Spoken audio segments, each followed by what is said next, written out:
Hello friends. आइए दोस्तों, आपका बेहद स्वागत है आपके अपने YouTube channel dream selection classes में। तो दोस्तों आइए, चलिए आज हम शुरू करते हैं वैदिक सभ्यता।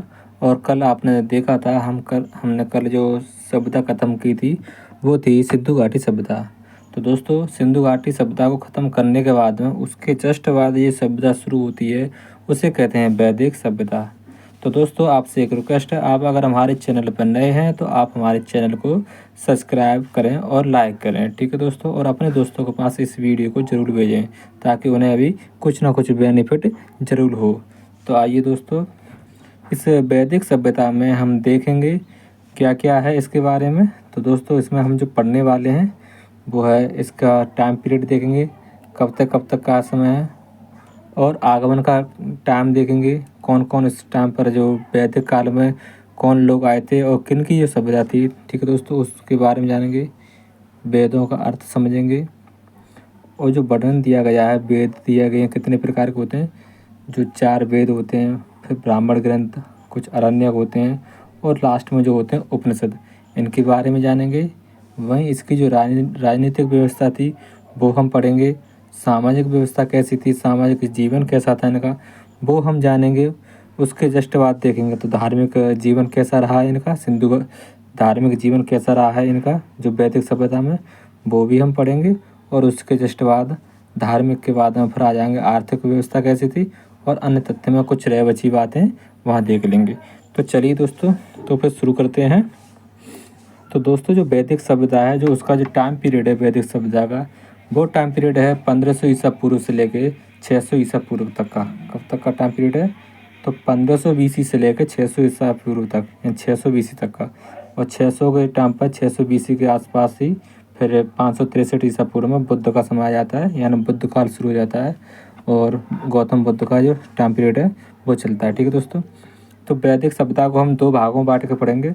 और जो पहली सभ्यता वैदिक सभ्यता को कितने भागों में? 2 भागों में। पहला भाग होगा ऋग्वैदिक काल और वहीं दूसरा भाग होगा इसका उत्तर वैदिक काल। तो दोस्तों जो ऋग्वैदिक काल है, ऋग्वैदिक काल का जो टाइम पीरियड है वो है 1500 ईसा पूर्व से 1000 ईसा पूर्व तक। तो दोस्तों जो सबसे पहले जो रचना हुई थी वेदों की, तो वेदों का जो संकलन हुआ था, तो सबसे पहले जो वेदों का संकलन में ऋग्वेद का टाइम आता है। तो दोस्तों सबसे पहले 1500 से लेकर 1000 ईसा पूर्व के बीच में ऋग्वेद का संकलन हो गया था, ठीक है दोस्तों। और उसके यानी कि उसके बाद में जाके फिर ये 1000 ईसा पूर्व से 600 ईसा पूर्व के बीच में उत्तर वैदिक काल चलता है, ठीक है। इसमें जो अन्य जो 3 वेद हैं उनका जो संकलन है वो 600 से 1000 से 600 के बीच में रहा है, ठीक है दोस्तों। जो अन्य जो वेद हैं 3, जिसमें आपका एक तो सामवेद, यजुर्वेद और अथर्ववेद, ये तीनों वेदों का जो संकलन होता है वो होता है 600 ईसा पूर्व से 1000 ईसा पूर्व से 600 ईसा पूर्व के मध्य का, ठीक है दोस्तों। तो चलिए फिर देखते हैं इसके बारे में। तो आइए दोस्तों, जो ये वैदिक सभ्यता थी तो ये कुलीन सभ्यता थी, यानी उच्च लोगों की, ठीक है दोस्तों। तो इसमें सबसे पहले बात चलती है जो आर्य है, ठीक है ना। आपने बहुत बार सुना होगा और टीवी में देखा होगा महाभारत में, तो आर्यपुत्र वगैरह ऐसी जो उनकी पत्नियां होती हैं तो वो कहती हैं आर्यपुत्र, यानी कि ये आर्यों की सभ्यता मानी जाती है, ठीक है। तो ये लोग स्वयं को कैसा मानते हैं? तो श्रेष्ठ मानते हैं। जो आर्य लोग होते हैं वो स्वयं को क्या मानते हैं? श्रेष्ठ मानते हैं, उत्तम कुल का मानते हैं और उच्च वर्ग का मानते हैं, ठीक है। क्या मानते हैं अपने आप को? उच्च वर्ग का, यानी कुलीन वर्ग मानते हैं। तो दोस्तों इसके बाद अगर देखा अनार्य कौन थे, तो दोस्तों जो अनार्य थे वो इन लोगों को छोड़कर, किनको? इन लोगों को छोड़कर बाकी सभी कौन थे? वो अनार्य थे, ठीक है ना दोस्तों। तो इन लोगों को छोड़कर, आर्यों को छोड़कर बाकी सभी कौन थे? तो वो अनार्य थे। और इन्हें आर्य कैसा मानते थे? तो निम्न वर्ग का मानते थे। तो दोस्तों आपको बताता हूँ, समाजशास्त्र में ये भी लिखा है, जो समाजशास्त्र जैसे लोग और पढ़ते हैं तो उसमें ये भी बताया जाता है समाजशास्त्र में, जो अन्य जो इतिहासकार हैं वो भी ये बताते हैं, ठीक है। कहते हैं कि जो आर्य थे वो बाहर के देश, मध्य एशिया से आए हुए लोग थे, और जो अनार्य थे वो भारत के मूल निवासी थे, ठीक है दोस्तों। जो भारत के जो मूल निवासी थे वो अनार्य लोग थे, ठीक है। चलिए इसके बाद हम देखते हैं आर्यों का आगमन के बारे में देखते हैं। तो दोस्तों जो आर्यों का आगमन है वो कुछ इस प्रकार है। तो जो बाल गंगाधर तिलक हैं, बाल गंगाधर तिलक, तो वो बताते हैं जो आर्यों का आगमन है वो कहाँ से हुआ? आर्कटिक क्षेत्र से। कहाँ से हुआ है? आर्कटिक क्षेत्र से, ठीक है दोस्तों। और लक्ष्मी कल्ला के अनुसार जो आर्य हैं वो कहाँ से आए, तो लक्ष्मी कल्ला बताते हैं कि आर्यों का आगमन जम्मू कश्मीर से हुआ है। ठीक है दोस्तों, अपना ये भारत है। ठीक है, जैसे ये अपना भारत है। ठीक है, जैसा अगर इसे हम भारत माने और तो आर्य लोग कहाँ से आए थे, ये इधर मध्य एशिया से बताते हैं कुछ लोग। ठीक है, और आर्कटिक की अगर बात करें जो दोस्तों, जो आर्कटिक जैसे अपना ये ग्लोब है यानी कि पृथ्वी है पूरी है। ठीक है, ऐसे मानते हैं जैसे कि ये एक पृथ्वी है। ठीक है दोस्तों, ऐसे समझिए। तो आर्यों का जो आगमन है यहाँ पर अपना इंडिया है। ठीक ना, तो इस हिसाब से जो अपना इंडिया है। ठीक है, और तो आर्य कहाँ से आए हैं, तो आर्य ये क्या है, आर्कटिक क्षेत्र। तो कुछ लोग बताते हैं तो आर्य कहाँ से आए हैं, तो आर्कटिक से। ठीक है दोस्तों, तो यहाँ से आर्य आए हैं, मध्य एशिया वगैरह यहाँ से। ठीक है ना, तो यहाँ से आर्यों का आगमन हुआ है। ठीक है दोस्तों, तो ये कौन बताते हैं, जो बाल गंगाधर तिलक है वो कहते हैं आर्यों का आगमन कहाँ से हुआ, तो आर्कटिक क्षेत्र से। ठीक है दोस्तों, चलिए इसके बाद देखते हैं मैक्स मुलर क्या बताते हैं। तो मैक्स मुलर बताते हैं कि जो आर्यों का आगमन है वो कहाँ से हुआ है, तो मध्य एशिया से। ठीक है, कहाँ से हुआ है, मध्य एशिया से। और इनका जो कथन है वो सर्वथा मान्य है। ठीक है ना, यही कथन ज़्यादातर मान्य है। ठीक है, ये कथन इनका कैसा है, जो मान्य कथन है वो यही है। ठीक है ना, तो आर्यों का जो आगमन है वो कहाँ से हुआ है, मध्य एशिया से। ठीक है, और जो दयानंद सरस्वती हैं, तो दयानंद सरस्वती बताते हैं, तो वो कहते हैं कि जो आर्यों का आगमन है वो कहाँ से हुआ है, तो ये बताते हैं तिब्बत से। ठीक है दोस्तों, कहाँ से बताते हैं, तिब्बत से। जो आर्य आए थे वो कहाँ से आए, तिब्बत से। ठीक है, और एक और इतिहासकार वो बताते हैं, जो पेंको नाम के इतिहासकार हैं, वो कहते हैं नहीं, ये आर्यों का आगमन है वो कहाँ से हुआ है, जर्मनी से। ठीक है ना, तो देखिए दोस्तों, इतिहासकारों में भिन्न भिन्नताएँ पाई जाती हैं और बहुत सारे अपवाद भी हैं। ठीक है, तो आर्यों का जो आगमन है, दरअसल जो आर्य थे वो कहाँ से आए हुए हैं, वो विदेशी हैं, ये बात तो निश्चित है। ठीक है दोस्तों, तो आर्य लोग कहाँ के हैं, तो ये विदेशी हैं। तो एक अभिलेख भी है इसके संबंध में, और ये प्रमाण देता है, जो बोगज कोई नाम का अभिलेख है, बोगज कोई अभिलेख, और ये कहाँ पर है, तो ये तुर्की में है। ठीक है दोस्तों, जो तुर्की में जो अभिलेख है जिसे बोलते हैं बोगज कोई अभिलेख, और इस अभिलेख में बताया गया है, ये तुर्की में स्थित है, और ये उसी समय का है जब भारत के अंदर वैदिक सभ्यता थी, और उस समय ऋग्वैदिक काल था। ठीक है दोस्तों, ऋग्वैदिक काल के टाइम पर ही जो भारत में वैदिक सभ्यता चल रही थी, उसी समय का 1420 ईसा पूर्व का, यानी 1420 का ये टाइम पीरियड है इसका। ठीक है, बोगज कोई अभिलेख का।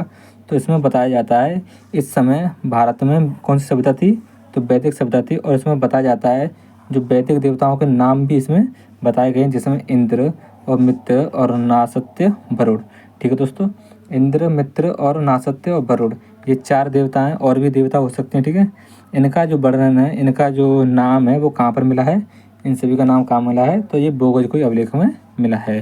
ठीक है, तो इस आधार पर हम कह सकते हैं कि जो आर्यों की जो मूल जो देश है वो भारत नहीं है। ठीक है ना, मूल देश भारत नहीं है, भारत में ये लोग आए हुए हैं। ठीक है, इनका आगमन बाहर से हुआ है। ठीक है दोस्तों, ये बात कन्फर्म है, और जो मैक्स मुलर कहते हैं वो बात उनकी सही है। तो आर्य कहाँ से आए हुए हैं, तो ये आए हुए हैं मध्य एशिया से। ठीक है दोस्तों, आर्यों का जो प्रारंभिक स्थान है, तो आर्य जब आके यहाँ पर बसे थे, तो सबसे पहले कहाँ बसे थे, तो वो सप्त सिंध प्रांत में, सप्त सिंध प्रांत में। ठीक है ना, सप्त सिंध प्रांत में, सप्त सिंध प्रांत उसे कहते हैं जहाँ ये 7 नदियाँ बहती हैं। ठीक है ना, तो 7 नदियों के प्रांत को सप्त सिंध प्रांत कहते हैं, सिंधु समेत। ठीक है, तो ये पंजाब और उसके आसपास का क्षेत्र है। ठीक है, तो देखिए दोस्तों, तो ये है यहाँ पर, जैसे मान लो थोड़ा सा और ऊपर करते हैं, देखिए ये है अपना प्यारा सा भारत है, जैसा आप देख रहे हैं।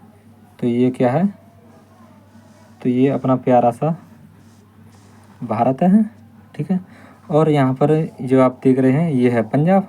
ठीक है ना, तो ये एरिया ये क्या है, पंजाब का। ठीक है, और ये है बोगज कोई अभिलेख, क्या है ये बोगज कोई अभिलेख है जो तुर्की में है। कहाँ पर है ये, तुर्की में। ठीक है, और 1400 ईसा पूर्व का है, 1420 का है। तो आर्यों का आगमन यहाँ से होता है। ठीक है ना, कहाँ से, यहाँ से आर्यों का आगमन होता है, और आकर कहाँ पर, ये सप्त सिंध प्रांत है, ये सिंधु नदी है, ये क्या है, ये है सिंधु नदी, और ये पाकिस्तान है। ठीक है ना, उस समय भारत में ही ये था। ठीक है, चलिए तो ये सिंधु नदी है, तो आर्यों का जो आगमन है वो आके कहाँ पर, इसी क्षेत्र में आके यहाँ पर ये बस गए। आर्य लोग कहाँ पर बसे, तो आप देख रहे हैं यहाँ पर। ठीक है दोस्तों, तो आर्यों का जो प्रारंभिक स्थान था वो क्या था, तो पंजाबी क्षेत्र था। ठीक है दोस्तों, तो यही आर्यों का प्रारंभिक स्थान रहा है। ठीक है, तो आर्य लोग भारत के मूल निवासी नहीं है। ठीक है, चलिए इसके बाद हम बात करते हैं वेदों के बारे में। जो वेद थे, ठीक है, तो वेद, वेद का अर्थ क्या होता है, वेद किससे बना है, तो वेद शब्द से बना है। किससे बना है, वेद शब्द से। और जिसका अर्थ क्या होता है, ज्ञान। वेद का अर्थ क्या होता है, ज्ञान या जानना। ठीक है, और इसकी जो भाषा है वो कौन सी है, वैदिक संस्कृति है। जो भाषा है, जो वेदों में भाषा प्रयोग की गई है, तो उसे बोलते हैं वैदिक संस्कृति है। तो यहाँ की जो भाषा है वैदिक संस्कृति, इसकी भाषा है। ठीक है, वैदिक संस्कृत। ठीक है, और जो जिसका संकलन करता है वो कौन है, वेद व्यास जी। कौन है, जो वेद व्यास है, उन्होंने इसका संकलन किया है। ठीक है दोस्तों, संकलन करना और लिखना, संकलन करना का अर्थ क्या होता है, इससे वेदों की रचना तो बहुत पहले हो चुकी होगी। ठीक है, संकलन करना का मतलब क्या है, इन्होंने जो वेद व्यास है उन्होंने ये संकलन किया, यानी कि एक लिखित रूप दिया। ठीक है दोस्तों, इसका एक लिखित रूप दिया। ठीक है, वेदों को जो वेदों के संकलन करता है वो कौन है, तो उनका नाम है वेद व्यास जी। क्या नाम है, वेद व्यास। ठीक है, और वेदों को क्या बोला जाता है, अपुरुष से बोला कहा जाता है। क्या कहा जाता है, वेदों को अपुरुष से। ठीक है ना, इनको अपुरुष से कहा जाता है। और कुल वेद कितने हैं दोस्तों, तो कुल वेद हैं 4। कितने वेद हैं, कुल 4।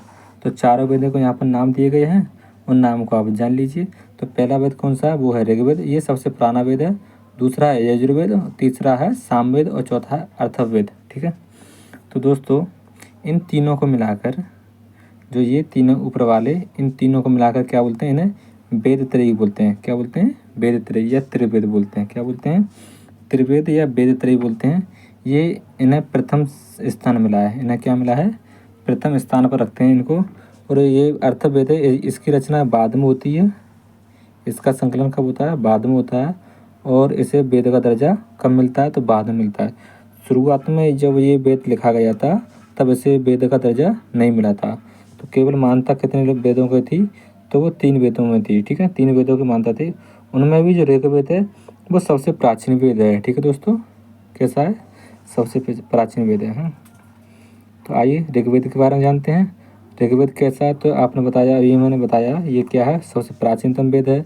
दूसरा, इसका जो पाठ करने वालों को क्या बोलते हैं, तो इसके पाठ करने के वालों को बोलते हैं होत्रा। ठीक है, इसमें कुल मंडल कितने हैं, तो इसमें कुल मंडल की संख्या है 10। तो 1 और 10वां जो मंडल है वो नया मंडल है। ठीक है ना दोस्तों, यानी ये बाद में ऐड हुआ है। और 2 और 7वां जो मंडल है वो प्राचीनतम मंडल है। सबसे पुराना मंडल कौन सा है, 7वां और 2वां मंडल। ठीक है, और 8 और 9वां मंडल है वो कैसे हैं, मिश्रित मंडल हैं। ठीक है, इनके जो ऋषि हैं वो क्लियर नहीं है। ठीक है, मिश्रित हैं, ऐसे लिखने वालों के कई ऋषि हैं। ठीक है ना, और जो बाकी के ऊपर के जो मंडल हैं उनके परफेक्ट ऋषि हैं। ठीक है ना, चलिए तो जानते हैं इन मंडलों के बारे में।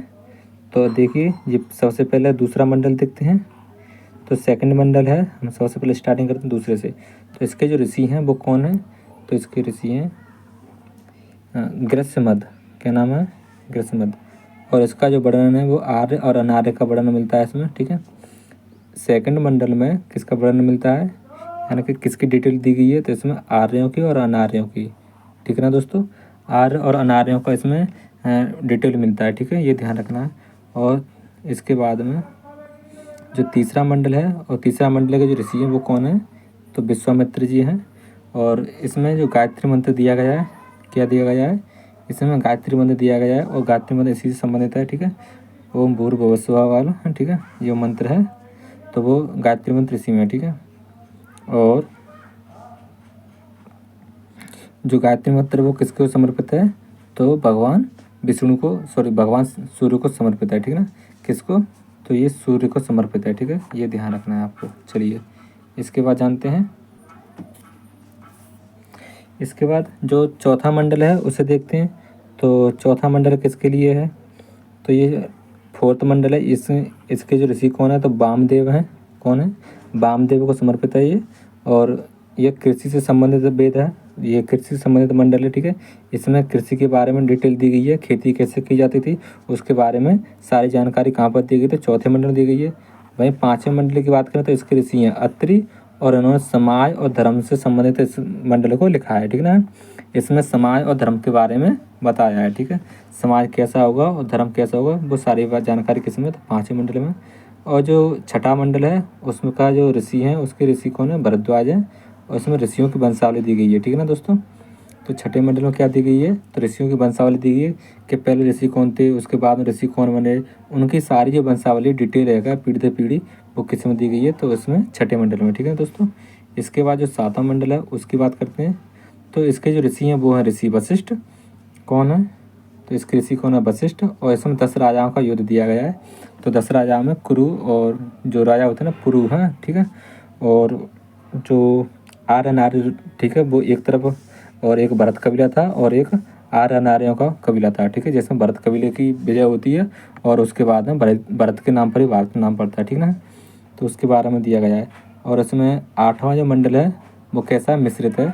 इसके जो ऋषि हैं वो स्पष्ट नहीं है, ठीक है ना। और ये किसको समर्पित है ये क्लियर नहीं, ये इसमें सभी का जो मिश्रण है, ठीक है। इसके बाद नौवां मंडल देखते हैं, तो नौवां मंडल भी मिश्रित है। और इसका जो उल्लेख मिलता है ज़्यादातर उल्लेख किसका, तो इसमें वनस्पति का उल्लेख मिलता है और सोम को समर्पित है।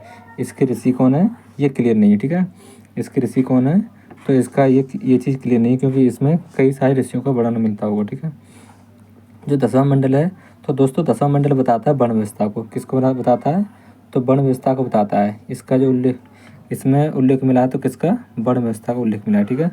और कुल सूक्तों की बात करते हैं तो इसमें कितने सूक्त हैं, तो 1028 सूक्त हैं। इनमें से जो 1017 वो शाकल हैं और बारली वल्ल कितने हैं, तो इसमें टोटल 11 हैं, ठीक है ना। आइए, तो इससे याद रखना है, तो सूक्त कितने इसमें 1028, कितने सूक्त हैं 1028। कुल मंत्र कितने हैं, तो कुल मंत्र हैं 10,552, कितने मंत्र हैं कुल 10,552, ठीक है ना। अब बात आती है जो ऋग्वेद है, ऋग्वेद का उपवेद कौन सा है, ऋग्वेद का उपवेद, तो दोस्तों जो आयुर्वेद है वो ऋग्वेद का उपवेद है, ठीक है ना। क्या है ये, उपवेद, ठीक है ना दोस्तों। और इसका संबंध किससे है, तो चिकित्सा से, किसका, इसका संबंध किससे है, तो चिकित्सा से। ऐसे याद रख सकते हैं जो ऋग्वेद है, तो सबसे पुराना वेद ऋग्वेद है, कौन सा है, सबसे जो पुराना वेद है वो कौन सा है, ऋग्वेद, ठीक है। तो जब पुराना वेद ऋग्वेद है और जब हम शुरुआत कर रहे हैं, ठीक है, हमको सबसे पहले किसका वर्णन मिलना चाहिए, मतलब किसके बारे में लिखना चाहिए, तो देखिए दोस्तों जीवन के लिए स्वस्थ रहने के लिए चिकित्सा की बहुत आवश्यकता है, ठीक है। कभी बीमार पड़ जाए तो चिकित्सा जरूर करानी चाहिए, ठीक है ना। तो सबसे पहले क्या है, तो उसमें एक उपवेद बनाया, तो वो किसका बनाया, तो चिकित्सा का बनाया, ठीक है ना, ये ध्यान रखना है। ऋग्वेद का उपवेद क्या है, तो चिकित्सा है, ठीक है ना। चिकित्सा वाला उपवेद यानी कि आयुर्वेद बोल सकते हैं, क्या है ये, आयुर्वेद, ठीक है ना। ऋग्वेद का उपवेद क्या है, तो आयुर्वेद, ठीक है। अब बात करते हैं इसके बाद का जो वेद है उसे बोलते हैं अयुर्वेद, क्या है, अयुर्वेद। अयुर्वेद का संबंध किससे, या से यज्ञ, क्या है, या से यज्ञ, याद रखना क्या है ये, या से यज्ञ, ये यजुर्वेद ना, या से होता है यज्ञ, ठीक है। और यज्ञ और या से होता है युद्ध, क्या होता है, युद्ध, ठीक है ना। तो इसका जो वर्णन है, इसका जो यज्ञ करने के बाद फिर क्या करते हैं, युद्ध करो, यज्ञ करने से शक्ति मिलेगी, उस शक्ति मिलने के बाद फिर क्या मिलेगी, उसकी आजमाइश करो, यानी कि युद्ध वगैरह बैटल करने का वर्णन है वो भी मिलता है, ठीक है ना। तो आप ध्यान रखिएगा इसको। तो यज्ञ से संबंधित जो किताब है वो कौन सी है, जो ग्रंथ है वो है यजुर्वेद। और इसका पाठ करने वालों को क्या बोलते हैं, अध्वर्यु, क्या बोलते हैं, अध्वर्यु, ठीक है ना, अध्वर्यु इसको बोलते हैं, ठीक है दोस्तों। तो इसका उपवेद की बात करें तो वो है धनुर्वेद, क्या है, धनुर्वेद। और इसका विषय है क्या है, युद्ध, ठीक ना। तो मैंने अभी क्या बताया, तो यहाँ से यज्ञ और यहाँ से यहाँ से यज्ञ और यहाँ से युद्ध, ठीक है। और युद्ध का मतलब क्या है, युद्ध किससे लड़ते हैं, धनुर्विद्या से, ठीक ना, किससे, तो धनुर्विद्या का वर्णन किस में दिया गया है, तो वो दिया गया है धनुर्वेद में, ठीक है ना दोस्तों। तो धनुर्विद्या का वर्णन धनुर्वेद में, धनुष बाण का जो वर्णन मिलेगा वो कहाँ पर मिलेगा, धनुर्वेद में, ठीक है। तो आयुर्वेद का जो संबंध है, आयुर्वेद का संबंध प्राथमिक विषय क्या है, तो वो है यज्ञ करना, और दूसरा विषय क्या है, युद्ध करना। तो पहले विषय पे यज्ञ रखा है और दूसरा विषय क्या है इसका, युद्ध, ठीक है ना। पहले यज्ञ करो शांति के लिए, ठीक है, और शक्ति के लिए, अगर ना माने तो फिर युद्ध करो, ठीक है दोस्तों। चलिए इसके बाद तो जो आयुर्वेद है, आयुर्वेद को कितने भागों में बांटा गया है, तो दोस्तों इसे 2 भागों में बांटा गया है, कितने भागों में, इसको 2 भागों में बांटा गया है। तो ये ध्यान रखोगे आप। पहला भाग है कृष्ण यजुर्वेद और दूसरा शुक्ल यजुर्वेद, ठीक है। कृष्ण का मतलब होता है काला। कृष्ण का मतलब क्या होता है? तो इसका मतलब होता है काला या ब्लैक या अंधकार बोल सकते हैं। इसका मतलब क्या होता है? सफ़ेद या वाइट, ठीक है ना, या उजाला बोल सकते हैं, ठीक है। तो जो शुक्ल यजुर्वेद है इसे पद्य में लिखा गया है, ठीक है। और इसे किस में लिखा गया है? तो इसे गद्य में, ठीक है ना। इसे गद्य में और इसे किस में? पद्य में, ठीक है। ठीक है दोस्तों। तो ये एकमात्र वेद है जो गद्य पद्य दोनों भाषा में, यानी गद्य पद्य दोनों तरीक़ों से लिखा गया है, ठीक है ना। इसके बाद जो वेद आता है वो आता है साम, और साम का मतलब क्या आता है? संगीत, ठीक है ना। चलिए दोस्तों, जो नेक्स्ट वेद है उसका नाम क्या है? तो ये है साम वेद। और साम वेद को तो आप जानते ही हैं। तो साम वेद का सामा का अर्थ क्या होता है? तो मेलोडी। क्या होता है? मेलोडी, ठीक है। अभी नाम बहुत चर्चा में मेलोडी है, मेलोडी है। ब्रिटेन की क्या नाम है? इटली है। तो मेलोडी। और तो अभी आपने नाम इस बहुत सुना होगा, मेलोडी। मेलोडी है डी फॉर मोदी जी, और मेलोडी मतलब जो वहाँ की एक किंग है, ठीक ना, रानी। तो ये शाम में, शाम का अर्थ क्या होता है? मधुर होता है, या माधुर कह सकते हैं, या लय, ठीक है। इसको लय में गाया गया है, मधुर तरीके से गाया गया है, यानी कि संगीत का वेद है। किसका है ये पुस्तक? किसकी? तो ये है संगीत की, ठीक है ना। और इसका जो पाठ करने वालों को क्या बोलते हैं? उद्गाता। क्या बोलते हैं? उद्गाता या उद्गात्री, यानी कि इसे पुरुष और महिला दोनों गा सकते हैं, ठीक है ना। तो इसलिए इसके उद्गाता और उद्गात्री बोल सकते हैं। इसे भारतीय संगीत की जननी कहते हैं, ठीक है ना। यानी कि जो संगीत है, तो संगीत की जननी, संगीत की जो मम्मी है वो कौन है? तो सामवेद है, ठीक है ना। संगीत की जननी कौन है? तो सामवेद। ऐसे ध्यान रखोगे, ठीक है दोस्तों। क्योंकि इसमें पहली बार 7 स्वरों का वर्णन मिला है। किसका? इसमें जो वर्णन मिला है, यानी इसमें जो जानकारी मिली है, किसकी मिली है? 7 स्वरों की। कौन कौन स्वर होता है 7? तो सा रे गा मा पा धा नी सा, ठीक है ना। सा रे गा मा पा धा नी, ठीक है। 1 2 3 4 5 6 7, ठीक है। चलिए, तो ये सारे स्वर हैं, ठीक है। चलिए ये दोस्तों, तो यहाँ पर लिखे भी हैं। तो ये 7 स्वर कौन कौन से हैं? जो स्वर हैं वो 7 स्वर हैं। कितने स्वर हैं? 7। तो आपने देखा, तो कौन कौन से स्वर हैं वो? सा रे गा मा पा धा नी सा, ठीक है। सा रे गा मा पा धा नी, ठीक है। फिर सा, ठीक है ना। तो सामवेद ऋग्वेद पर आधारित है। किस पर आधारित है ये वेद है? तो ये ऋग्वेद पर आधारित है, संगीत के रूप में बस केवल। ऋग्वेद में जो सूत्र वगैरह वैसे दिए गए हैं, सूक्त दिए गए हैं, उसमें उसमें जो है यार मंत्र वगैरह दिए गए हैं, तो उसमें इसका क्या है? ये संगीत के रूप में दिया गया है। ये वही, यही अंतर है, ठीक है। तो ये केवल किस रूप में? तो संगीत के रूप में। इसमें कुछ सूक्त अलग हैं, ठीक है ना। कुछ सूक्त अलग हैं और बाकी सब संगीत के रूप में, ठीक है। इसे जो इसका जो उपवेद है वो है गंधर्व वेद, क्योंकि पहले के टाइम पे गंधर्व वगैरह ये नहीं का काम क्या था? तो डांस वगैरह था, ठीक ना। डांस करना वगैरह इन्हीं का काम था। और अर्जुन के जो संगीत वाले जो गुरु हैं वो गंधर्व भी हैं, ठीक है ना। संगीत किससे सीखा अर्जुन ने? तो गंधर्वों से सीखा, ठीक है ना। चलिए, संबंध किससे है? तो इसका संगीत से, ठीक है दोस्तों। भूकंप और अकाल का पहला लिखित साक्ष्य भी इसी में मिलता है, ठीक है। तो जब भूकंप और अकाल पड़ता है तो उसका भी पहला लिखित साक्ष्य कहाँ पर मिला है? तो वो भी इसी में मिला है, सामवेद में, ठीक है।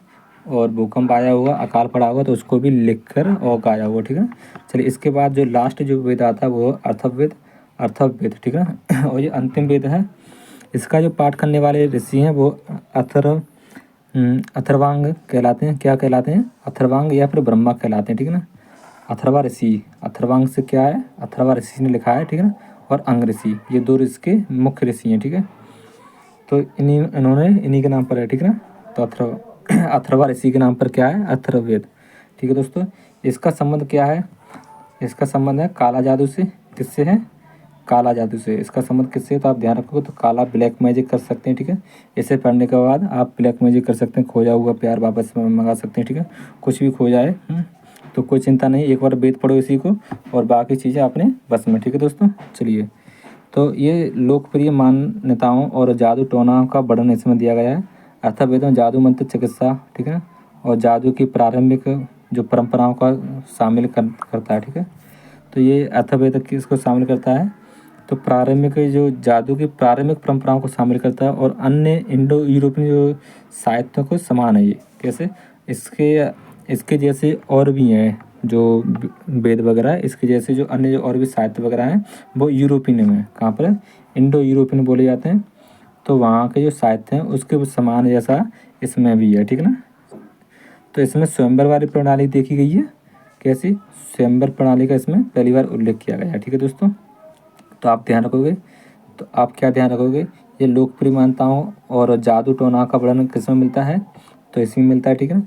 अर्थवेद में जादू मंत्र चिकित्सा का संबंध दिया गया है। अगर किसी कटफट लग जाए तो तुरंत एक मंत्र ठीक, ठीक है दोस्तों।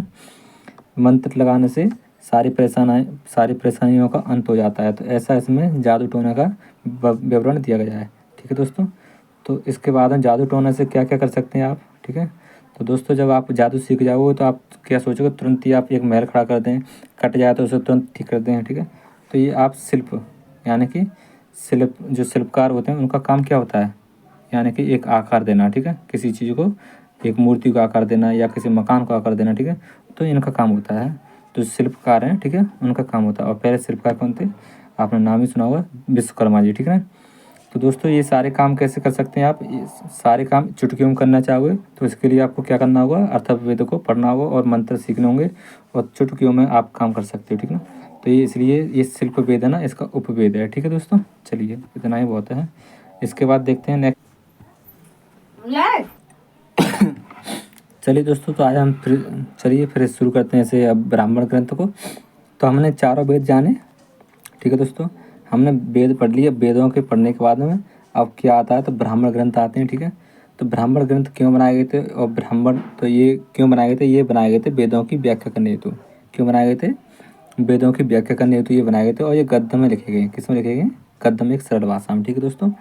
तो ये गद्य में लिखे गए हैं और ये वेदों की व्याख्या के लिए बनाए गए हैं। तो फिर देखते हैं जो ऋग्वेद है और ऋग्वेद को लिखने वाले ब्राह्मण कौन है और ब्राह्मण ग्रंथ क्या है, ठीक है। तो ऋग्वेद को लिखने वाले ये ऋग्वेद है। ऋग्वेद को लिखने वाले ऐत्रेय और कौशिकी जो ब्राह्मण हैं। तो इन्होंने जो ब्राह्मण ग्रंथ लिखे हैं वो भी इन्हीं नाम पर है, ठीक है ना, ऐत्रेय और कौशिकी, ठीक है ना। तो और जो यजुर्वेद है, यजुर्वेद किसके हैं? ये शतपथ ब्राह्मण है इसके और तैत्रीय, ठीक है ना। शतपथ और तैत्रीय ब्राह्मणों ने यजुर्वेद का उल्लेख किया है ब्राह्मण ग्रंथ में, ठीक है ना। और जो सामवेद है, सामवेद के जो ब्राह्मण कौन है? पंचविश, षड्विश और जैमिनी है। क्या नाम है?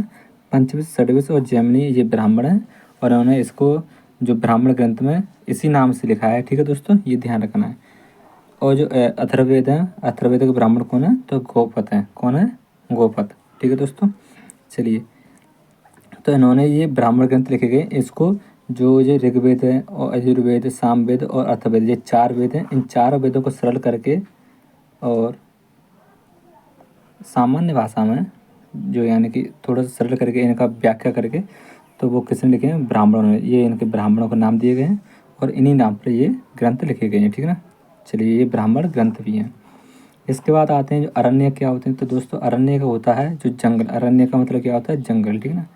अरण्य का अर्थ क्या होता है? अरण्य का अर्थ होता है जंगल या वन, ठीक है ना। तो जो वेद है ना, तो वेदों को इन्होंने अध्ययन किया तो ब्राह्मण ग्रंथ लिखे गए, ठीक है, और सरल भाषा में, ठीक है। और इसके बाद में जो जंगल में लिखे गए हैं, तो जो जंगल में लिखे गए हैं तो वो लिखे गए अरण्यक, ठीक है। तो जंगल में ऋषि मुनियों द्वारा जो लिखा गया ग्रंथ होते हैं वो क्या कहलाते हैं? अरण्यक कहलाते हैं, ठीक है। प्रमुख विषय क्या था? तो उन्होंने ये जाना जो वेद हैं, क्या है? वेद, ठीक है। तो इन्होंने वेद लिखे। वेदों का कन्वर्जन करके इन्होंने क्या बनाया? ब्राह्मण ग्रंथ बनाया, ठीक है। क्या बनाया? ब्राह्मण ग्रंथ, ठीक है। तो इनको जो सरल भाषा में समझने के लिए इन्होंने ब्राह्मण ग्रंथ बनाए, ठीक है। फिर इनको पता चला कि नहीं, इसमें कुछ रहस्य भी हैं, ठीक है, और ज्ञान की बातें भी हैं। तो इन्होंने फिर क्या किया, इसे लिखने के लिए ये जंगल चले गए। कहाँ चले गए? जंगल में। तो इन्होंने जंगल में जाके फिर ये इसके रहस्यवाद को, ध्यान और ज्ञान को इन्होंने वहाँ पर लिखा और समझा, ठीक है दोस्तों। चलिए, इसके बाद अगर देखें तो कुल टोटल कितने अरण्यक हैं, तो आप जानोगे तो कुल कितने अरण्यक हैं? वो हैं 7। कितने हैं? 7, ठीक है दोस्तों। कितने हैं? 7। यहाँ देख रहे हैं 2 और 2 4 और 7, कितने हैं? 7 अरण्यक है, ठीक है। तो कौन कौन से अरण्यक हैं? तो देखिए दोस्तों, जो अथर्ववेद है जादू टोना वाला, उसका अरण्यक नहीं है, बाकी सबके अरण्यक हैं, ठीक है। और ये वही ब्राह्मण हैं जिन्होंने ब्राह्मण ग्रंथ लिखे थे, ठीक है दोस्तों। तो जो ऋग्वेद है, ऋग्वेद का अरण्यक कौन है? ऐत्रेय और कौशिकी है, ठीक है ना। तो वही हैं जिन्होंने ब्राह्मण ग्रंथ लिखे थे हैं और इसी नाम पर हैं, ठीक है। ये जो यजुर्वेद है वो भी कौन है, शतपथ और तैतरीय। और जो सामवेद है, सामवेद कौन है, पंचविश, षड्विश और जैमिनी, ठीक है ना। जो अर्थवेद है, अर्थवेद के जो गोपति थे तो इनका ब्राह्मण ग्रंथ था गोपथ, ठीक है। और लिखने वाले कौन थे, ब्राह्मण गोपति थे, ठीक है। परंतु इसका जो अरण्यक है उन्होंने जंगल में जाकर नहीं लिखा, ठीक है, क्योंकि ये ज़्यादा खतरनाक है और ये इसमें जादू टोना वाली बातें लिखी गई हैं, ठीक है दोस्तों। चलिए इसके बाद देखते हैं। चलिए इसके बाद जो है वो उपनिषद, क्या है, उपनिषद। उपनिषद के बारे में जानते हैं। अरण्यक लिख के तो सबसे पहले हमने क्या लिखा, तो सबसे पहले तो सबसे पहले वेद लिखेंगे, वेद के बाद फिर ब्राह्मण ग्रंथ लिखेंगे, इन्हें सरल करके, ठीक है। क्या लिखेंगे, ब्राह्मण ग्रंथ, ठीक है। इसके बाद में इसकी खोज रहस्यवाद को उजागर करने के लिए और इसके में ज्ञान ध्यान की जो बातें हैं और लिखने के लिए, ठीक है। फिर क्या लिखेंगे, अरण्यक लिखेंगे। और अरण्य के बाद में अब क्या होगा, ये सारी चीज़ जानने के बाद में ये सारे काम किसने किए, ऋषियों ने किए, ठीक है। अब बात आती है, अब इनका जो प्रचार किया जाए, इनका प्रसार किया जाए और प्रचार भी किया जाए, ठीक है। इनका जो ज्ञान है, जो उन्होंने ज्ञान अर्जित किया है ऋषियों ने, अब वो आगे और ज्ञान लोगों में दिया जाए। तो इसके लिए फिर उन्होंने क्या लिखे, तो उपनिषद, क्या लिखे थे, उपनिषद, ठीक है दोस्तों। तो इन्होंने उपनिषद लिखे, क्या लिखे, उपनिषद। ये दार्शनिक पाठ है, कैसा पाठ है, दार्शनिक, जो ज्ञान विश्वास की खोज पर ध्यान केंद्रित करते हैं, ठीक है। इसे वेदांता कहते हैं क्योंकि सबसे अंत में लिखे गए हैं, ठीक है। कब लिखे गए, सबसे अंत में। तो दोस्तों उपनिषद का मतलब क्या होता है वो समझ लीजिए, सबसे अंत में लिखे। उप का मतलब क्या होता है, उप का मतलब होता है समीप, नि का मतलब क्या होता है, निष्ठापूर्वक, और सद का मतलब वो क्या होता है, बैठना, ठीक है। तो गुरु के पास ज्ञान के लिए निष्ठापूर्वक बैठना क्या कहलाते हैं, उपनिषद कहलाते हैं, ठीक है दोस्तों। तो यानी कि अब जो शिक्षा देने का कार्य शुरू होता है, ठीक है दोस्तों। तो गुरु के पास बैठकर जो ज्ञान प्राप्त करना होता है, गुरु के पास ज्ञान के लिए निष्ठापूर्वक बैठना क्या कहलाता है, उपनिषद। तो कुल उपनिषद कितने हैं, तो दोस्तों कुल उपनिषद हैं 108। और किसके अनुसार, तो मुक्तोपनिषद के अनुसार, ठीक है ना। तो मुक्तोपनिषद में वर्णन दिया गया है कि टोटल जो उपनिषद होंगे वो कितने होंगे, 108 होंगे, ठीक है। चलिए इसके बाद देखते हैं जो सत्यमेव जयते है, क्या, सत्यमेव जयते। तो सत्यमेव जयते का जो वर्णन दिया गया है वो किसमें दिया गया है, मुंडकोपनिषद में। किसमें, ये प्रश्न बहुत बार आ जाए, ठीक है दोस्तों, इसे ध्यान रखना। तो कहाँ पर दिया गया है इसका वर्णन, तो मुंडकोपनिषद में दिया गया है, इसे आप स्टार मार्क कर सकते हैं, ठीक है। तो और कुछ महत्वपूर्ण और भी उपनिषद हैं वो भी जान लीजिए, ठीक है। तो कुछ महत्वपूर्ण इम्पोर्टेंट उपनिषद कौन कौन से, एक तो कठोपनिषद है, ठीक है। इसमें यम और नचिकेता का अध्ययन आख्यान दिया गया है, ठीक है। इसमें इसमें जो डिस्कस किया गया है वो यम और नचिकेता का अध्ययन किया गया है, ठीक है। यम और नचिकेता का डिस्कस किया गया है। और जो बृहदारण्य उपनिषद है इसका पहली बार इसमें पुनर्जन्म पर विचार किया गया है, ठीक है ना। इसमें पहली बार पुनर्जन्म पर विचार किस में किया गया, तो वो किया गया है बृहदानंद में, बृहदारण्य, जो बृहदारण्य का जो उपनिषद है उसमें, ठीक है। एक और है जिसे बोलते हैं ईश उपनिषद, ठीक है। एक है प्रश्न उपनिषद है, माणक्य उपनिषद है, ठीक है ना। तो दोस्तों ये सारे उपनिषद हो जाएंगे, ठीक है। तो हमने अब तक क्या जाना, तो दोस्तों हमने अब तक जाना, सबसे पहले हमने वेद पढ़े थे, वेद कितने हैं, तो वो हैं 4, ठीक है ना। हमने ब्राह्मण ग्रंथ पढ़े थे, इनको पढ़ने वाले वो भी कितने हैं, इसमें शुरुआत में कितने थे, 8 थे। तो दो तो उसमें हैं ऋग्वेद और यजुर्वेद में, 3 किस्में हैं, तो 3 हैं उसमें सामवेद में, और एक है गोपत नाम का किसका ब्राह्मण है ग्रंथ है, तो वो है अथर्ववेद का, ठीक है दोस्तों। अरण्य कितने पढ़े थे, तो अरण्य पढ़े थे हमने 7, ठीक ना। और जो अथर्ववेद है, अथर्ववेद का कोई भी अरण्यक नहीं है, ठीक है दोस्तों। तो इसका कोई भी अरण्यक नहीं है, तो इसका नो अरण्यक, ठीक है। उपनिषदों की संख्या कितनी है, तो वो पढ़ी है हमने 108, ठीक है दोस्तों। तो ये ध्यान रखना है आपको, ठीक है। चलिए तो इसके बाद जो हम कल देखेंगे, इसके और भी आएंगे कि फैक्ट्स, उसके बारे में हम कल पढ़ेंगे। तो आज के लिए इतना ही, मिलते हैं कल नेक्स्ट वीडियो में, ठीक है दोस्तों। आई होप आपको ये वीडियो बहुत अच्छी लगी होगी और आप हमारे साथ ऐसे ही रोज़ पढ़ते रहिए। तो उम्मीद है आपका ये जो जीएस का पोर्शन है, हिस्ट्री का पोर्शन है, उसे हम डिटेल कवर करेंगे, ठीक है। तो ये हर पेपर में महत्वपूर्ण रहने वाली है। मुझे उम्मीद है कि आपको किसी भी एग्ज़ाम की तैयारी कर रहे हो तो उसमें अगर इसके हिस्ट्री के प्रश्न आएंगे तो आप अगर यहाँ से कवर करेंगे तो वो सारे प्रश्न हो जाएंगे, ठीक है दोस्तों।